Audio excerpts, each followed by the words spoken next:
Are there companies specifically that are addressing that or trying to address that issue? That's right. I mean, in terms of the way that we approach the value chain, we invest in businesses in a sort of cradle-to-grave approach around the fracking site, although we don't actually have any direct involvement in fracking, clearly.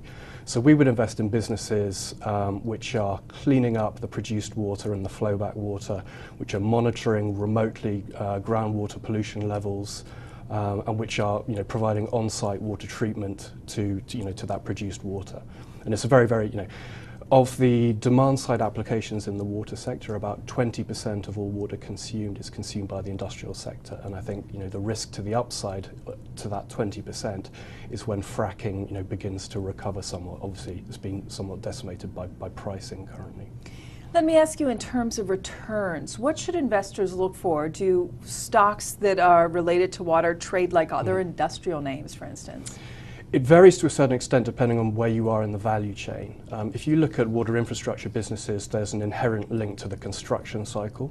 So we've seen some very strong performance in 2012 relating to the recovery in the US housing market, particularly the refurb side of that market.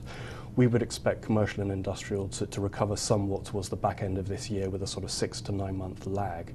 But that industrial exposure is very much the driver behind share price performance of those businesses.